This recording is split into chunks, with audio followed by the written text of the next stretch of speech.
জয় শ্রীকৃষ্ণ, রাধে রাধে। জয় মা লক্ষ্মী। নমস্কার বন্ধুরা, রমা একাদশী ব্রত মা লক্ষ্মীর আশীর্বাদ লাভের শ্রেষ্ঠ দিন। সনাতন ধর্মে একাদশী তিথির গুরুত্ব অপরিসীম।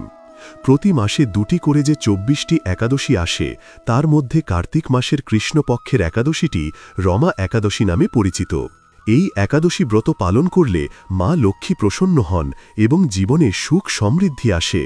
এই বিশেষ দিনে ভক্তেরা নিষ্ঠাভরে ভগবান শ্রী বিষ্ণু ও তার সহধর্মিণী লক্ষ্মী দেবীর পূজা অর্চনা করেন।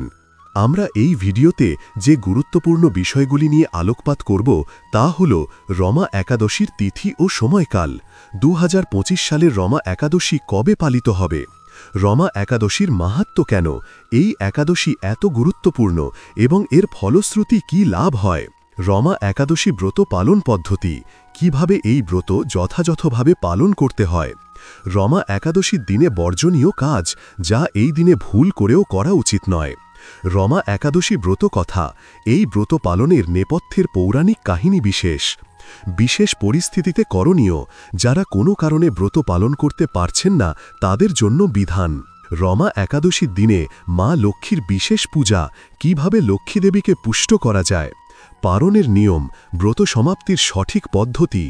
তাই আজকের ভিডিওটি খুব গুরুত্বপূর্ণ হতে চলেছে। মূল পর্বে যাওয়ার আগে আমার সকল দর্শক বন্ধুদের কাছে একটা অনুরোধ থাকবে, দয়া করে ভিডিওটি সম্পূর্ণ মনোযোগ সহকারে দেখবেন। যদি ভালো লাগে তাহলে অবশ্যই একটা লাইক করবেন আর কমেন্টে ভক্তি ভরে লিখবেন জয় শ্রীকৃষ্ণ, রাধে রাধে।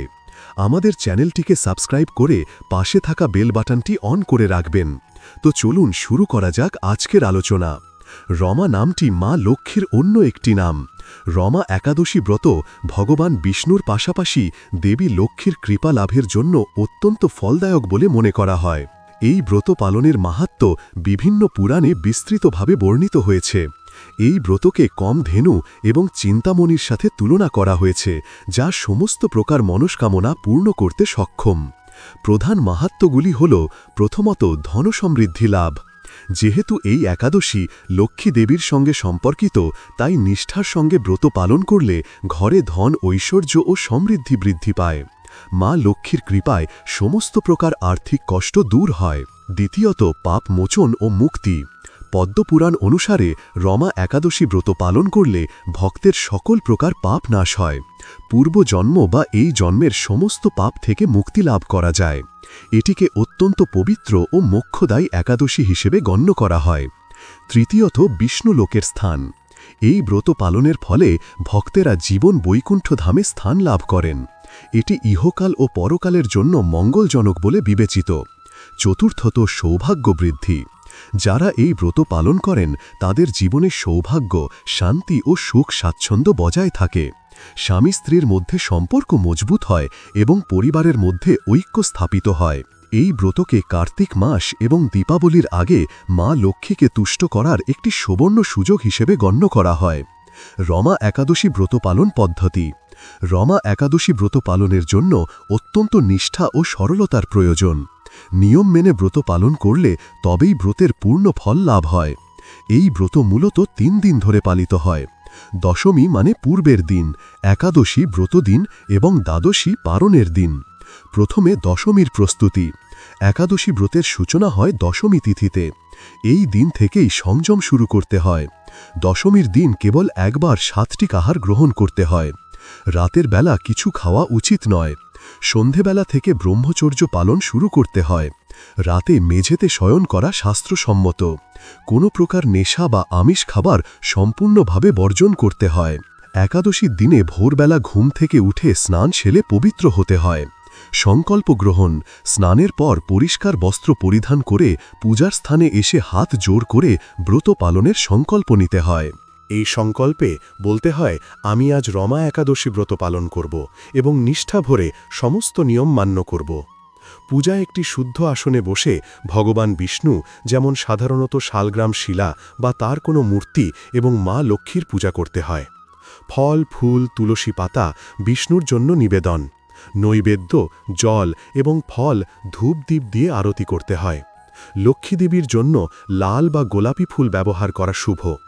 অন্নত্যাগ। এই দিনে সম্পূর্ণভাবে অন্ন গ্রহণ করা নিষিদ্ধ।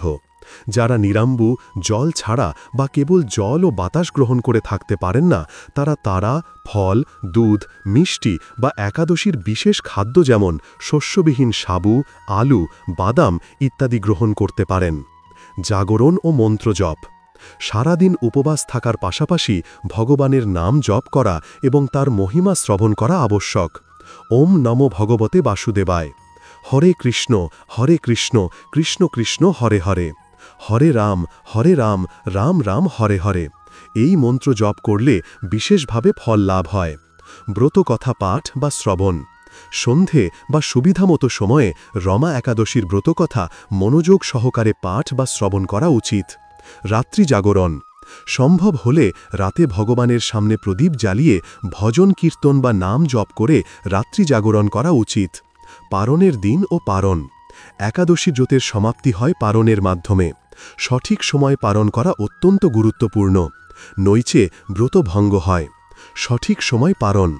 পালনের জন্য নির্দিষ্ট সময় থাকে, যা আগেই উল্লেখ করা হয়েছে। এই নির্দিষ্ট সময়ের মধ্যে ব্রত ভাঙতে হয়। রমা একাদশী 2025 পালনের সময় 18 অক্টোবর 2025 সকাল 5:34 থেকে সকাল 9:25 পর্যন্ত। পালনের খাদ্য। পালনের সময় প্রথমে সামান্য পরিমাণে অন্ন গ্রহণ করা উচিত। এর আগে ব্রাহ্মণ বা গরিবদের দান করা অত্যন্ত শুভ। তুলসী পাতা মিশ্রিত জল পান করে পালন শুরু করা যেতে পারে। এরপর চাল বা অন্য কোনো শস্যের সামান্য প্রসাদ গ্রহণ করে ব্রত ভঙ্গ করা যায়। রমা একাদশীর দিনে বর্জনীয় কাজ, যা ভুল করেও করা উচিত নয়। একাদশী তিথিতে কিছু কাজ কঠোরভাবে নিষিদ্ধ করা হয়েছে। এইগুলি লঙ্ঘন করলে ব্রত পালনের ফল লাভ হয় না। অন্ন ও শস্য গ্রহণ। একাদশীর দিনে কোনো প্রকার অন্ন, ডাল বা শস্যদানা যেমন চাল, গম, ভুট্টা, যব ইত্যাদি গ্রহণ সম্পূর্ণভাবে নিষিদ্ধ। তাড়াতাড়ি ঘুম থেকে না ওঠা। এই দিনে আলস্য ত্যাগ করে ব্রহ্ম মুহূর্তে বা খুব ভোরে ঘুম থেকে ওঠা উচিত। দিনের বেলা ঘুমানো সম্পূর্ণভাবে বর্জনীয়। পরনিন্দা। এই দিনে কারো নিন্দা করা, খারাপ কথা বলা বা মিথ্যা কথা বলা উচিত নয়। মনকে সর্বদা শুদ্ধ রাখতে হবে। ব্রহ্মচর্য ভঙ্গ। একাদশী তিথিতে অবশ্যই ব্রহ্মচর্য পালন করতে হবে। তামসিক আহার। পেঁয়াজ, রসুন, মাংস, মদ, তামাক ইত্যাদি তামসিক বস্তু এবং নেশাজাতীয় দ্রব্য কঠোরভাবে বর্জন করতে হবে। অন্যের দেওয়া অন্ন বা প্রসাদ গ্রহণ। এই দিনে কোনোভাবেই অন্যের দেওয়া অন্ন বা প্রসাদ গ্রহণ করা উচিত নয়। দাঁতুন ব্যবহার। একাদশীর দিনে দাঁতুন বা ডাল দিয়ে দাঁত মাজা অনুচিত। দাঁত পরিষ্কারের জন্য আঙুল বা ব্রাশ ব্যবহার করা যেতে পারে। কাঁচি ব্যবহার। এই দিনে চুল, নখ বা সেভ করা শাস্ত্রসম্মত নয়। রমা একাদশী ব্রতকথা। রমা একাদশী ব্রতকথা স্কন্দপুরাণে বর্ণিত আছে।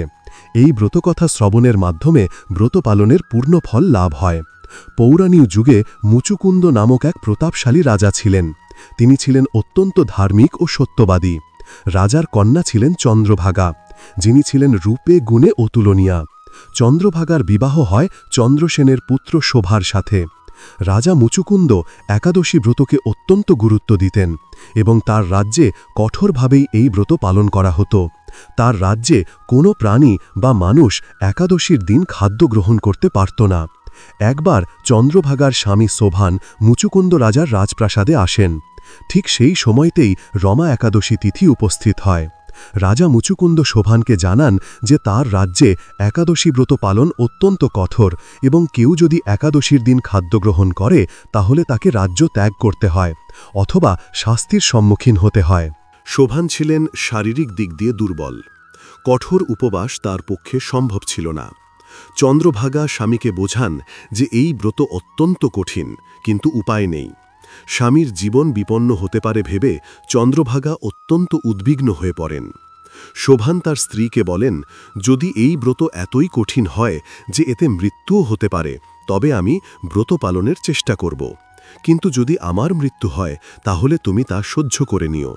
শোভান খুব কষ্ট করে উপবাস শুরু করেন, কিন্তু তিনি উপবাসের তীব্রতা সহ্য করতে পারলেন না এবং তার মৃত্যু হল। রাজকীয় রীতি অনুসারে তার শেষ কৃত্য সম্পন্ন হল। এরপর চন্দ্রভাগা স্বামীর মৃত্যুতে শোকাহত হলেও বাবার রাজ্যে কঠোর নিয়ম মান্য করে থাকতে লাগলেন। অন্যদিকে শোভান কিন্তু একাদশীর প্রভাবে ব্রতের পূর্ণ ফলে দিব্যদেহ প্রাপ্ত হয়ে মন্দারাচল পর্বতের চূড়ায় দেবলীলা নামে এক অতি সুন্দর রাজ্যে প্রবেশ করেন। সেই রাজ্যটি ছিল অত্যন্ত ধনসংখ্য ও ঐশ্বর্যপূর্ণ, যা স্বয়ং দেবরাজ ইন্দ্রের রাজধানী অমরাবতীকেও হার বানায়। শোভান সেই রাজ্যের রাজা হিসেবে রাজত্ব করতে লাগলেন। একদিন মুচুকুন্দ রাজার রাজ্যের এক ব্রাহ্মণ চন্দ্র শর্মা তীর্থযাত্রায় বেরিয়ে মন্দারাচল পর্বতের কাছে পৌঁছান। তিনি সেখানে শোভানকে দেখেন এবং তার রাজকীয় ঐশ্বর্য দেখে অবাক হন। ব্রাহ্মণ শোভানকে তার পরিচয় জানতে চাইলে শোভান তাকে সমস্ত ঘটনা খুলে বলেন। শোভান বলেন, এই সমস্ত ঐশ্বর্য তিনি রমা একাদশী ব্রতের পূর্ণ ফলেই লাভ করেছেন।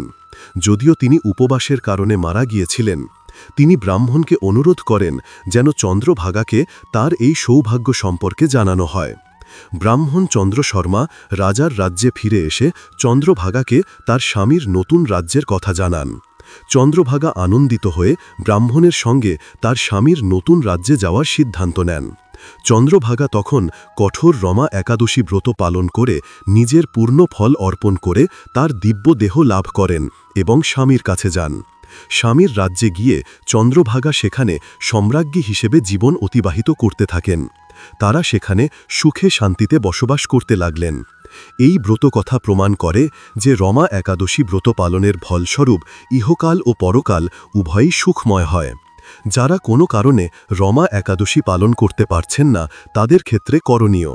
যদিও পূর্ণ উপবাসী একাদশী ব্রতের মূল শর্ত, তবুও যদি কেউ শারীরিক অসুস্থতা, বার্ধক্য, ছোট শিশু বা অন্য কোনো জরুরি কারণে পূর্ণ ব্রত পালন করতে না পারেন, তাদের জন্য শাস্ত্রে কিছু বিশেষ বিধান দেওয়া আছে। কারণ ভগবান শ্রীকৃষ্ণ নিজেই বলেছেন যে যতটুকু সম্ভব ততটুকুই পালন করো। 1. আংশিক উপবাস। যদি পূর্ণ উপবাস সম্ভব না হয়, তবে কেবল জল বা ফলমূল গ্রহণ করে আংশিক উপবাস করতে পারেন। অনেকে একাদশীর বিশেষ খাদ্য যেমন সাবু, ফল, দুগ্ধজাতীয় খাবার খেয়ে উপবাস পালন করেন। এটি পূর্ণ উপবাসের মতো ফলদায়ক না হলেও ব্রতের মর্যাদা রক্ষা করে। 2. অন্ন বর্জন। যদি একান্তই উপবাস করা সম্ভব না হয়, তবে অন্তত একাদশীর দিন অন্ন ও শস্য সম্পূর্ণরূপে বর্জন করা উচিত। শুধুমাত্র একাদশীর ব্রতবিধি সম্মত খাবার গ্রহণ করা যেতে পারে। 3. নামজপ ও শ্রবণ। উপবাস করতে না পারলেও এই দিনের মূল লক্ষ্য হল ভগবানের স্মরণ ও মনন। তাই যতটা সম্ভব নাম জপ করা, ভজন কীর্তন করা, ভাগবত বা গীতা পাঠ করা এবং ব্রতকথা শ্রবণ করা উচিত। এটি উপবাসের থেকেও অনেক বেশি গুরুত্বপূর্ণ। 4. দান ও সেবা। এই দিনে সাধ্যমতো ব্রাহ্মণ বা অভাবী মানুষকে অন্ন, বস্ত্র বা অর্থ দান করলে পূর্ণ লাভ হয়। জীব সেবাই শিব সেবার অংশ। 5. মানসিক সংকল্প। মনে মনে সংকল্প নেওয়া উচিত যে পরিস্থিতির উন্নতি হলে পরের একাদশী ব্রত অবশ্যই পূর্ণরূপে পালন করা হবে। মনে রাখবেন, এই দিনে আন্তরিক ভক্তি সবচেয়ে বড় বিষয়। বাহ্যিক নিয়মের চেয়ে মানসিক শুদ্ধতা ও ভক্তি ভগবানের কাছে বেশি গ্রহণযোগ্য। রমা একাদশীর দিনে মা লক্ষ্মীর বিশেষ পূজা। রমা একাদশী যেহেতু দেবী লক্ষ্মীর নাম বহন করে, তাই এই দিনে বিষ্ণু পূজার পাশাপাশি মা লক্ষ্মীর বিশেষ পূজা করলে ঘরে স্থায়ীভাবে লক্ষ্মীর আগমন ঘটে। পূজার উপকরণ। পূজার স্থানে লক্ষ্মী দেবীর মূর্তি বা ছবি স্থাপন করুন। একটি ঘিয়ের প্রদীপ জ্বালান। লাল বা গোলাপি রঙের ফুল, পদ্মফুল যদি সম্ভব হয়, সুগন্ধি ধূপ, মিষ্টি, ফল এবং কড়ির মালা বা দক্ষিণা হিসাবে কিছু অর্থ নিবেদন করুন। মন্ত্র জপ। লক্ষ্মীদেবীর মন্ত্র যেমন ওং শ্রীং হ্রিং শ্রীং কমলে কমলালয়ে প্রসিদ প্রসিদ শ্রীং হ্রিং শ্রীং মহালক্ষ্মী নমঃ। মন্ত্রটি 108 বার জপ করুন। ধনধান্য নিবেদন। এই দিনে মা লক্ষ্মীর সামনে চাল, ডাল এবং কিছু মুদ্রা রেখে পূজা করা হয়, যা পরবর্তীতে প্রসাদ হিসাবে ব্যবহার করা হয়। এটি ঘরে ধনধান্য বৃদ্ধির প্রতীক। লক্ষ্মীনারায়ণ যুগ্ম পূজা। এই দিনে বিষ্ণু ও লক্ষ্মীকে একসঙ্গে পূজা করা উচিত। এর ফলে লক্ষ্মী ও নারায়ণ উভয়েরই আশীর্বাদ লাভ করা যায়। রমা একাদশীর পালনের নিয়ম। সঠিক সময় পালন করা ব্রতের একটি অবিচ্ছেদ্য অংশ। একাদশী ব্রতপণ সাধারণত দ্বাদশী তিথির প্রারম্ভে করা উচিত। 1. পারণের সময়সীমা ভালোভাবে জেনে নিন এবং তার মধ্যেই পারণ করুন, যা আগেই উল্লেখ করা হয়েছে। যদি দ্বাদশী তিথি সূর্যোদয়ের আগেই শেষ হয়ে যায়, তবে সূর্যোদয়ের পর পারণ করা যেতে পারে। পারণের নির্দিষ্ট সময়ের আগে বা পরে পারণ করলে ব্রতভঙ্গ হয়। 2. পারণের পদ্ধতি নির্দিষ্ট সময় স্নান সেরে পরিষ্কার হয়ে ভগবানের কাছে ক্ষমা চেয়ে ব্রতের ফল তাকে সমর্পণ করতে হয়। 3. আহার পারণের শুরুতে অল্প পরিমাণে অন্ন যেমন চাল বা গম গ্রহণ করতে হয়। তুলসী পাতা মিশ্রিত জল পান করে পারণ শুরু করা অত্যন্ত শুভ। এরপর সাত্ত্বিক আহার গ্রহণ করা যেতে পারে। রমা একাদশীর দিনে তুলসী মহারানীর ভূমিকা ও তার আরাধনার বিশেষ নিয়ম। তুলসীকে বৈষ্ণব ধর্মে লক্ষ্মীদেবীর প্রতিরূপ এবং ভগবান শ্রীহরির অত্যন্ত প্রিয় হিসাবে সম্মান করা হয়। একাদশী তিথি স্বয়ং ভগবান বিষ্ণুকে উৎসর্গকৃত হওয়ায় এই দিনে তুলসী আরাধনার গুরুত্ব বহুগুণ বেড়ে যায়। রমা একাদশীর দিনে তুলসীকে পূজা করলে সরাসরি লক্ষ্মী ও নারায়ণের আশীর্বাদ লাভ হয়। তুলসী মহারানীর মাহাত্ম্য ও রমা একাদশী সংযোগ সনাতন শাস্ত্র অনুযায়ী যেখানে তুলসী গাছ থাকে সেখানে স্বয়ং ভগবান শ্রী হরি বিরাজ করেন। তুলসী পাতা ছাড়া বিষ্ণু পূজা অসম্পন্ন। যেহেতু রমা একাদশী লক্ষ্মীনারায়ণের পূজা, তাই তুলসী আরাধনা এই ব্রতের পূর্ণতা এনে দেয়। 1. লক্ষ্মী স্বরূপ তুলসীকে দেবী লক্ষ্মীর অংশ মনে করা হয়। রমা একাদশী যেহেতু মা লক্ষ্মীর রমা নামেই পরিচিত, তাই এই দিনে তুলসীকে পূজা করা আসলে মা লক্ষ্মীরই আরাধনা। 2. রোগ মুক্তি শাস্ত্রে বলা হয়েছে তুলসী পাতা সেবন করলে বিভিন্ন রোগ থেকে মুক্তি পাওয়া যায়। একাদশীর দিনে উপবাসের সময় তুলসী পাতা গ্রহণ করলে তা শরীর ও মনকে শুদ্ধ রাখতে সাহায্য করে। 3. বৈকুণ্ঠ প্রাপ্তি তুলসীর কাছে প্রার্থনা করলে ভক্তের পাপ নাশ হয় এবং মৃত্যুর পর বৈকুণ্ঠ ধামে স্থান লাভ হয়। রমা একাদশীর দিনে তুলসী পূজার বিশেষ নিয়ম রমা একাদশীর দিনে তুলসীর যত্ন ও পূজার জন্য কিছু বিশেষ নিয়ম পালন করা উচিত।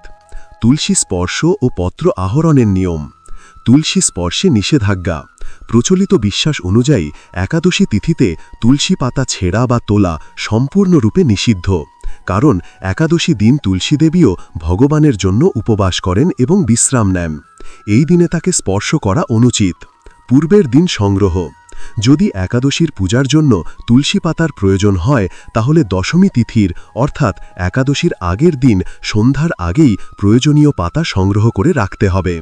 ঝরে যাওয়া পাতা ব্যবহার একাদশীর দিন যদি কোনো পাতা আপনা আপনি ঝরে যায়, তাহলে সেই পাতাগুলি ভালোভাবে ধুয়ে ভগবানের চরণে নিবেদন করা যেতে পারে। ঝরে যাওয়া তুলসী পাতা অপবিত্র বলে গণ্য করা হয় না। পূজা পদ্ধতি 1. তুলসীর কাছে প্রার্থনা একাদশীর দিন সকালে স্নান করে পরিষ্কার পোশাকে তুলসী মঞ্চের সামনে দাঁড়িয়ে প্রণাম করতে হয়। প্রথমে তাকে ওম নমো ভগবতে বাসুদেবায় মন্ত্র জপ করে জল নিবেদন করুন। 2. প্রদক্ষিণ তুলসী মঞ্চকে অবশ্যই 11 বার বা 21 বার প্রদক্ষিণ ঘড়ি ধারে ঘোরার বিপরীতে করতে হয়। প্রদক্ষিণের সময় ভগবানের নাম জপ করতে থাকুন। 3.